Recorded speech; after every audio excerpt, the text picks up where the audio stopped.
नमो नमः। मैं वैद्य प्रीति गहुकर धन्वंतरी देवता को वंदन करके तथा मेरे गुरु धर्माधिकारी सर के मार्गदर्शन से आज मैं आपके साथ तंत्र युक्ति के बारे में चर्चा करूंगी। आज का हमारा विषय है तंत्र युक्ति व्याख्या, प्रयोजन एवं महत्व।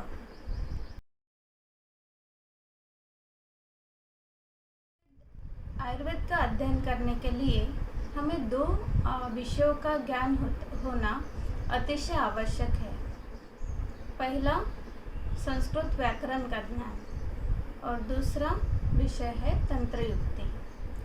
तंत्र युक्ति का अध्ययन शास्त्र अध्ययन के पूर्व करना अतिशय आवश्यक है, अन्यथा हमें ग्रंथकारों को अभिप्रायित जो विषय है उनका आकलन नहीं होगा।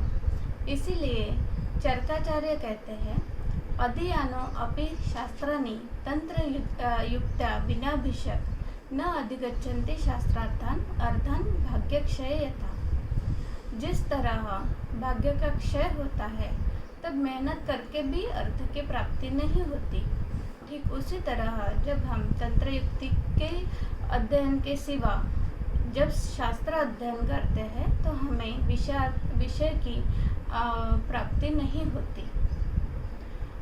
वैसे ही आचार्य सुश्रुत ने भी कहा है कि जैसे सूरज कमल वनों का प्रबोधन करता है, ठीक उसी तरह तंत्र युक्ति भी विषय के शास्त्र में जो भी विषय वर्णित है उनका आकलन कराती है, प्रबोधन कराती है। इसीलिए किसी भी ग्रंथ को पढ़ने से पहले उस ग्रंथ में वर्णित तंत्र युक्ति का अध्ययन आवश्यक है। इसको समझने के लिए हम एक उदाहरण देखेंगे। हम एखादा इलेक्ट्रिक डिवाइस खरीदते हैं तो उसके साथ एक मैनुअल आता है।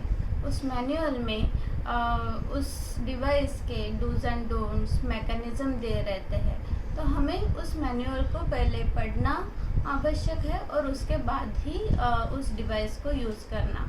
ठीक उसी तरह पहले हमें तंत्र युक्ति पढ़कर समझकर बाद में ही ग्रंथ अध्ययन करना है और ग्रंथ अध्ययन करते समय हमें उन तंत्र युक्ति को अप्लाई करना है और विषय को अच्छे से समझना है। इसीलिए भट्टर हरिश्चंद्र जी ने उनके टीका के प्रारंभ में ही तंत्र युक्ति का वर्णन कर तंत्र युक्ति के महत्व को प्रतिपादित किया है। अब हम देखेंगे कि तंत्र युक्ति की व्याख्या क्या है। तंत्र अर्थात शरीर का रक्षण करने वाला शास्त्र, उसी को तंत्र कहते हैं और उसकी योजना या युक्ति इसे तंत्र युक्ति कहते हैं। ग्रंथकारों का अभिप्राय समझकर विषय को समझने का माध्यम है तंत्र युक्ति। तंत्र युक्ति के दो प्रयोजन हैं, एक वाक्य योजना और दूसरा अर्थ योजना। वाक्य की योजना कैसे करें, पदों की संगति लगाकर विषय का प्रतिपादन कैसे करें, इसे वाक्य योजना कहते हैं। और गूढ़ अस्पष्ट अर्थों को स्पष्ट कैसे करना है, इसे अर्थ योजना कहते हैं। वाक्य योजना ये ग्रंथकारों के द्वारा ग्रंथ अध्ययन लिखते समय की जाती है और अर्थ योजना ग्रंथ पढ़ते समय विद्यार्थियों द्वारा की जाना अपेक्षित है। तंत्र युक्ति का महत्व। अशास्त्रीय मत का खंडन कर शास्त्रीय स्वमत का समर्थन कर यथार्थ सिद्धांत की स्थापना हम तंत्र युक्ति की मदद से कर सकते हैं। अनुक्त हेतु, अनुक्त व्याधियाँ, ऐसे अनेक अनुक्त विषयों का विस्तार हम तंत्र युक्ति के मदद से कर सकते हैं। लीन गूढ़ विषयों को स्पष्ट हम तंत्र युक्ति के मदद से कर सकते हैं। शास्त्र विस्तार के भय से ग्रंथकारों ने अनेक विषय संक्षेप में दिए हुए हैं, तो उन विषयों का विस्तार हम तंत्र युक्ति के मदद से कर सकते हैं। अनेक विषय संदिग्ध है, उनका संशय दूर हम तंत्र युक्ति के मदद से कर सकते हैं। ऐसा कदापि नहीं कि ये तंत्र युक्ति विषय सिर्फ संहिताओं के विद्यार्थियों या अध्यापकों के लिए ही है। इससे ज़्यादा उपयोगी तंत्र युक्ति या विषय चिकित्सकों के लिए है। क्योंकि चिकित्सा में उपयोगी अनेक विषयों का विस्तार हम तंत्र युक्ति के माध्यम से कर सकते हैं। जैसे व्यवहार में उपयोगी सात्म संकल्पना का विस्तार हम अधिकरण तंत्र युक्ति, योग तंत्र युक्ति, ऊहन तंत्र युक्ति से कर सकते हैं। रुग्ण परीक्षण में अग्नि परीक्षा का अति महत्व है। अग्नि परीक्षण का सम्यक ज्ञान होने के लिए हमें चरक विमान स्थान 6 में वर्णित अग्नि परीक्षण को विपर्य तंत्र युक्ति से समझना आवश्यक है। संहिताओं में विविध कल्प दिए हैं, वो व्याधि अनुसार न होकर अवस्था के अनुसार है। तो जो भी अन्य व्याधियाँ है या अनुक्त व्याधियाँ है, उनमें हम उन कल्पों का उपयोग कर अतिदेश तंत्र युक्ति से कर सकते हैं।